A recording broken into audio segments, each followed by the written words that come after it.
한반도의 13배에 달하는 광대한 영토.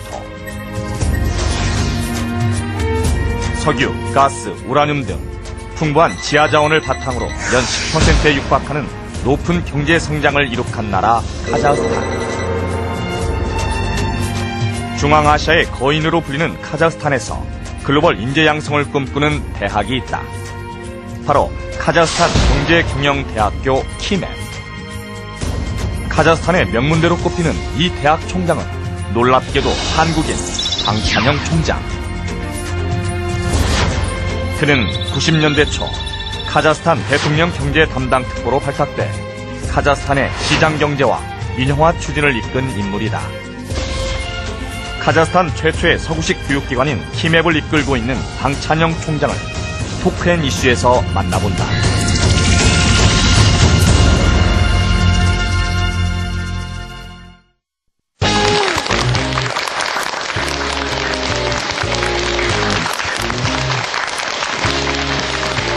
안녕하세요. 토크앤 이슈 김선경입니다. 네, 썬킴 인사드리겠습니다. 네. 꽤 먼 나라라고 생각을 했는데 언제부턴가 좀 우리에게 친숙한 나라가 됐습니다. 맞습니다. 카자흐스탄. 오늘 이 시간 특집으로 준비를 해봤는데요. 네. 카자흐스탄에서 글로벌 인재 양성을 꿈꾼다라는 내용으로 준비를 좀 해봤습니다. 네. 카자흐스탄의 변화와 교육 열기 그리고 경쟁력에 대해서 이야기를 좀 나눠볼 텐데요. 네. 앞선 화면에서 소개를 해드렸습니다. 자, 키맵 대학교의 방찬영 총장님과 함께하겠습니다. 안녕하세요. 어서 오십시오. 감사합니다. 자, 그리고 도움 말씀 주실 분이죠. 숭실대학교 영어영문학과 박준원 교수님 나오셨습니다. 어서 오십시오. 제가 처음에 이제 카자흐스탄이 좀 멀지만 언제부턴가 친숙하다라는 표현을 드렸는데, 말씀을 드렸는데 그때 고개를 끄덕끄덕 하셨어요. 네. 예.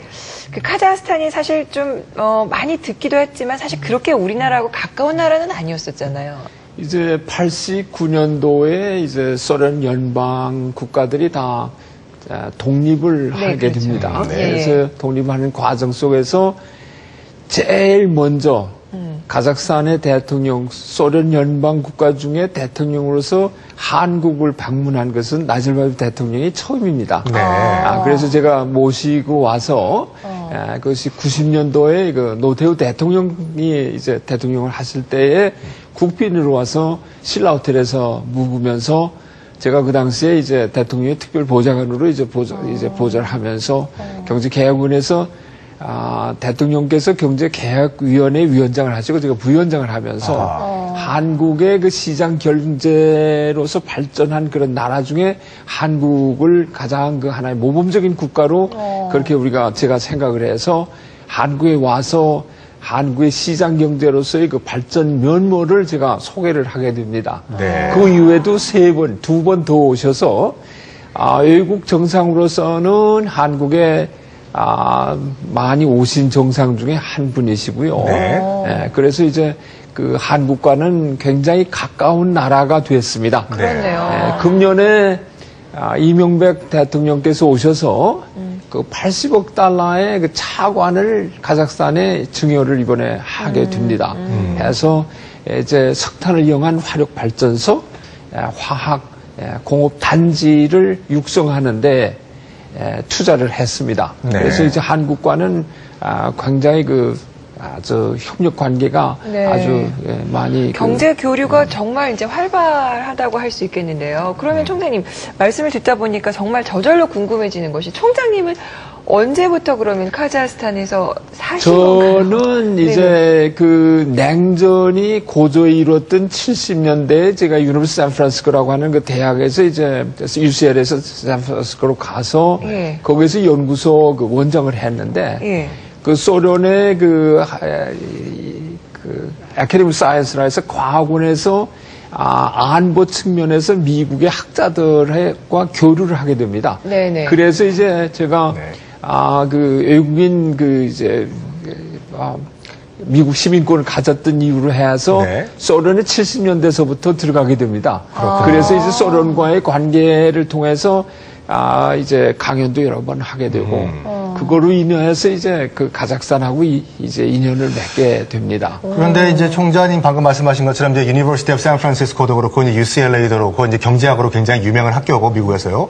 근데 지금 어떻게 보면 경제학 전문가이셨다가 어떻게 이제 카자흐스탄까지 가셨는데 어떻게 한 대학교의 총장님까지 올라가시게 된지 저는 이제 물론 샌프란시스코 대학에서 연구소 소장 원장에서부터 경제학 과장도 했습니다만은 제 그 분야가 경제학과 안보를 같이 했던 그런 과제로 해서 그런 연관으로 해서 소련하고 이제 관계를 많이 이제 맺게 됐고 제가 그 1990년에 이제 대통령께서 와서 이제 특별보좌관으로 이제 좀 카자흐스탄의 경제 계획 다시 해서 시장 경제화로 환원하는데 많이 도움을 달라. 그래서 이제 카자흐스탄에 가게 됩니다.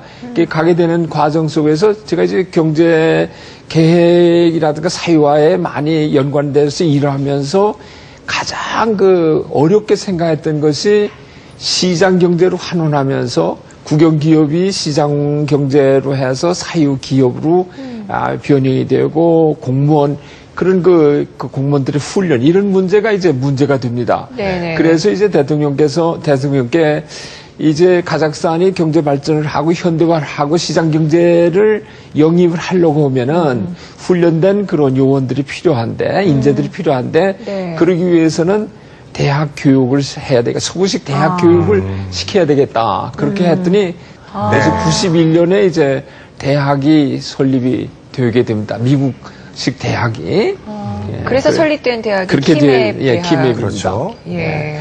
처음에는 이제 대학원으로 시작해서 이제 경영, 행정학이 중심이 됐습니다만은 지금은 이제 학부까지 있어서 학부에는 뭐 로스쿨이라든가 뭐 하여튼 전부 정치, 경제, 뭐 국제 관계에서부터 경영학, 지금 하시는 T설 영어 교육 이런 전문 분야가 그러니까 대학이 셋으로 나눠져 있습니다.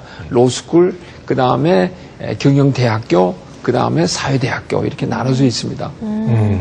정말 이 그 공산주의 체제에서 자유민주주의, 시장 경제로 변화를 겪는 과정에 있어서 참 적극적으로 변화를 수용했지 않았나는 아주 생각이. 좋은 질문을 해주셨는데, 네네. 제가 이제 뭐 중국 관계도 제가 전문적으로 연구를 하고 그랬습니다만은 대개 이제 사회주의 그 경제, 사회주의 국가가 이제 붕괴한다든가 사회주의가 시장 경제를 도입할 때 두 가지 모형이 있는데 하나는 중국처럼이나 베트남처럼 시장 경제를 점차적으로 확대해 나가는 그런 방법이 있고 네. 그런 하나의 모델이 있고 또 하나는 카자흐스탄이라든가 아니면 동구권의 뭐 그런 뭐 예를 들어서 뭐 동독이라든가 이런 나라처럼 급격하게 변화하는 그런 네.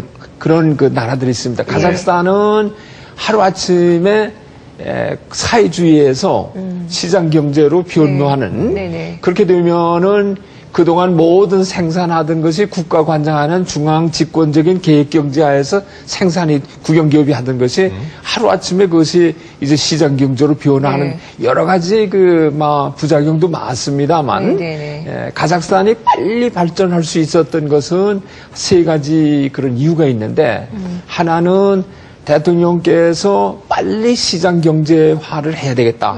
그래서 국가가 소유한 건 공산주의라는 것은 모든 생산시설, 땅, 토지에서부터, 집에서부터 모든 것이 국가가 소유하고 있는데 그것을 이제 시장 경제화해서 사유화했던 거. 이제 제가 이제 경제개혁위원회에서 대통령하고 빨리 추진한 것이 사유화를 추진해서 시장 경제의 기틀을 만든 것이 첫째 원인이고 둘째로는 카자흐스탄이 가지고 있는 엄청난 그런 부전 자원이 있습니다. 금에서부터 금의 보유량이 20%, 유류에서부터 동에서부터 철, 우라늄 이런 그 부전 자원이 엄청나게 많은데 그런 부전 자원